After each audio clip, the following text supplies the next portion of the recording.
Magandang araw mga kapwa ko kawani. Welcome sa Human Resources Informatics Series. Our topic for today is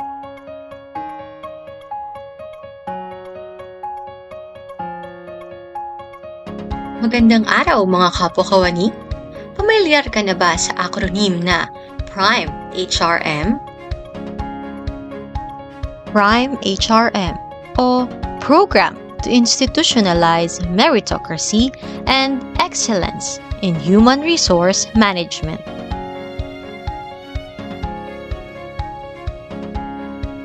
Layunin ng PRIME HRM na maitaas ang human resource public sector sa antas ng kahusayan para sa mas mabuting pamamahala at mas mahusay na serbisyong publiko.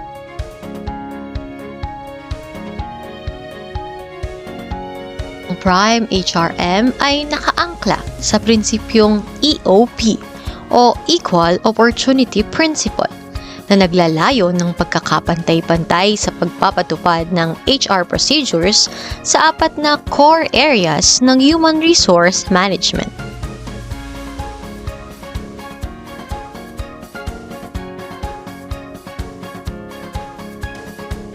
Ang Learning and Development o L&D ay idinisenyo upang malaman at mapunan ang anumang kakulangan o balakid na makakahadlang sa paghahatid ng mas mainam at dekalidad na serbisyong publiko.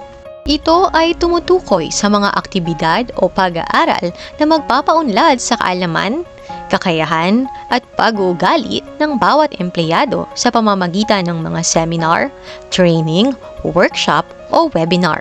Sa madaling salita, ang L&D ay ang prosesong sumasakop sa pagtukoy ng mga kakulangan at mga oportunidad ng paglago ng bawat empleyado hanggang sa pagsusuri ng kahusayan at epekto ng mga programang naipamahagi bilang tugon dito.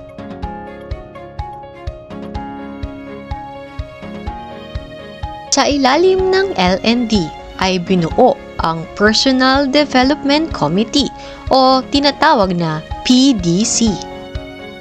The Personnel Development Committee are responsible for the following: identifying, evaluating, and recommending employees for training and development opportunities, ensuring equitable distribution of learning programs based on individual needs and career goals.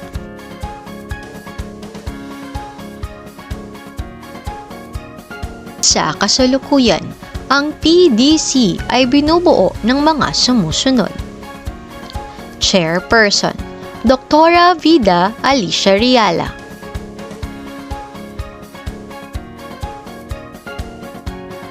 Here are the other members of PDC: Sheila Cabuatan, Myla Estopace, Marites Nicolas, Mary Grace de Guzman, Jennifer Alfaro, Adelaida Berondo, Chrissy Eduarte, Amita Templo, Archie Philip Madela, Aurea Gemma Alvarez, and for the Secretariat, Rosemary Melencio.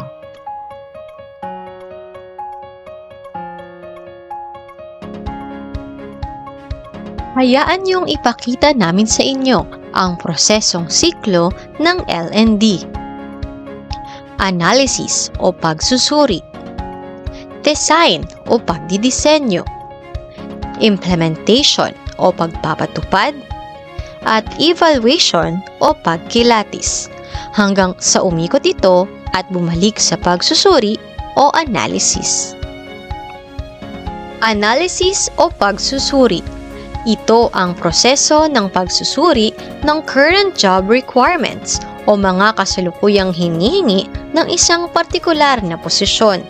Ginagawa ito upang matukoy ang mga skills and knowledge gap o mga kakulangan sa kasanayan, kakayahan, maging ang pag-uugali upang magampanan ng isang empleyado ang kanyang trabaho ng buong husay at epektibo. Sa madaling salita, ito ang sumasagot sa katanungang who o sino-sino sa kabuuan ng ahensya ang nangangailangan ng learning and development interventions o LDI at sumasagot sa katanungang what o ano-ano ang mga kakulangan o puwang na humahadlang sa isang empleyado upang magampanan niya ng buong kahusayan ang kanyang trabaho.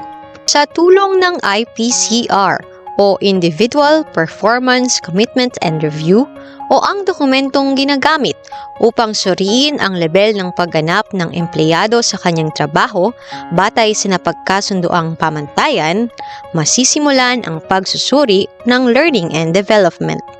Dito pumapasok ang mga dokumento gaya ng IDP o Individual Development Plan, ang personal na listahan ng paglago ng karera ng isang empleyado na maaaring gawin taon-taon o tuwing ikalawang taon.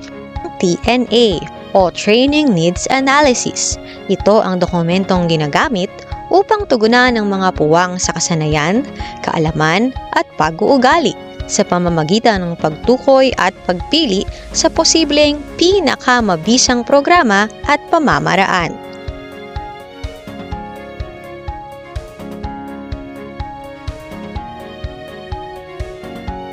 Susunod na proseso, design o pagdisenyo.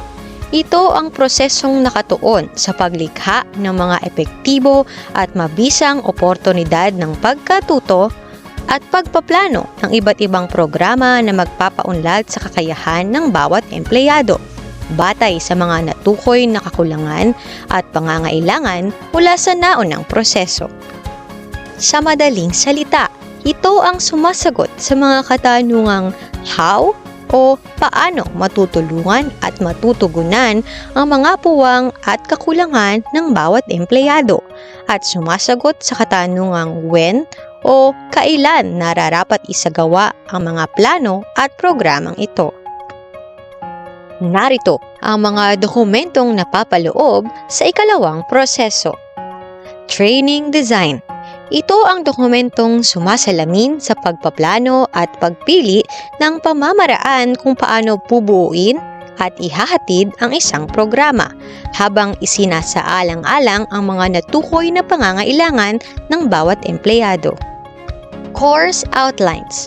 Ito ang dokumento na nagbibigay ng balangkas ng isang kurso, kabilang ang mga paksa, layunin, pamamaraan, posibleng resulta ng pagkatuto at iba pang mahahalagang detalye na magsisilbing gabay para sa mga instruktor at mga kalahok.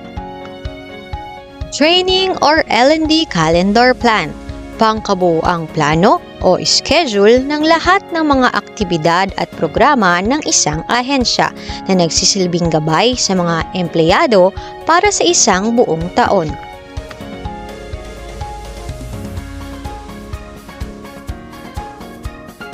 Ang L&D ng ating ahensya ay naniniwala sa 70-20-10 learning model, kung saan ang 70% ng pagkatuto ay makukuha sa on-the-job experience, 20% mula sa social learning, at 10% mula sa formal learning. Dito papasok ang susunod na proseso, implementation o pagpapatupad. Ito ang proseso ng pagsasagawa o pagsasaaksyon ng mga nabuong plano mula sa naunang proseso. Ito ang aktwal na paghahatid ng mga oportunidad at mga programa sa bawat empleyado, habang tinitiyak na ang mga pagsasanay ay naihahatid sa nakakaakit, kawili-wili at positibong paraan. Narito ang mga dokumentong napapaloob sa prosesong implementation. HPO for participants, consisting the approval of the activity, final list of names of participants, including the venue, date and time, speaker, and topic to be discussed for a particular program. Presentations or other learning materials consist of slides of program proper, presentation of actual discussion, and other learning materials including props for possible group dynamics. Attendance and certificates, which may serve as proof of conduct of activity, both for attendees and the facilitator.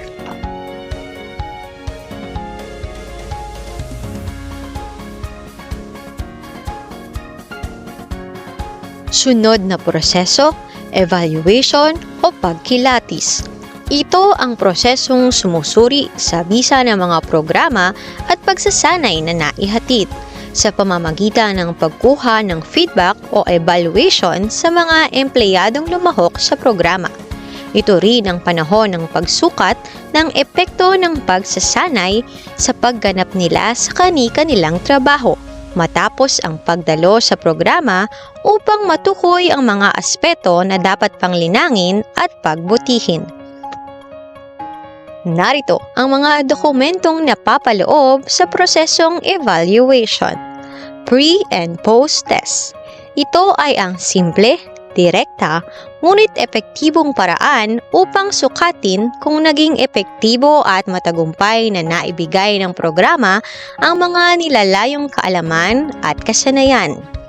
Pre-test ang sumusuri sa kasalukuyang kaalaman ng mga kalahok ukol sa pagsa bago pa man ang simula ng programa, habang ang post-test ang sumusuri ng kaalamang natamo ng mga kalahok ukol sa paksa matapos daluhan ang isang programa. Ang mga datos mula sa Program Evaluation Tool na sinasagutan ng mga empleyado matapos ang bawat training ay ang tumutulong sa facilitator upang suriin ang kabuuan nito. Ito ay sa pamamagitan ng pagtatanong ng mga pananaw ng participants sa nangyaring training. Maaaring sakupin nito ang paksang tinukoy, lugar ng training, learning materials, expertise ng speaker, at iba pang detalye upang malaman kung saang aspeto ng programa ang ikinagalak ng mga participants at aling aspeto ang kailangan pang pagbutihin. Habang ang post-assessment tool ay ang malalim na pagsisiyasat at pagkilatis ng pagiging epektibo ng mga programang naibigay sa bawat empleyado. Inaalam nito ang epekto sa mga nakadalong empleyado 6 na buwan matapos ang programa. Kadalasan itong sinasagutan ng mga supervisors upang tukuyin ang career job improvements ng isang empleyado matapos dumalo sa partikular na training o workshop. Ito ang prosesong siklo ng L&D, analysis o pagsusuri, design o pagdisenyo, implementation o pagpapatupad, at evaluation o pagkilatis hanggang sa umikot ito at bumalik sa pagsusuri o analysis.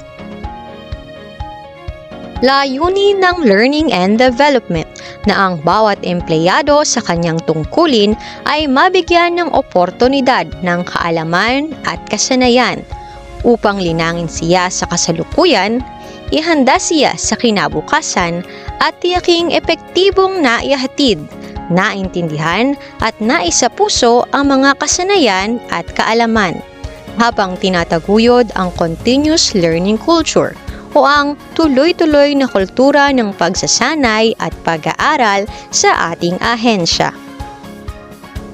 Layunin ng Prime HRM na panatilihing patas, pantay at para sa lahat ang pagkamit ng oportunidad for growth and development ng bawat empleyado sa pamamagitan ng formal and non-formal courses, conferences, seminars, training, webinar, and workshops.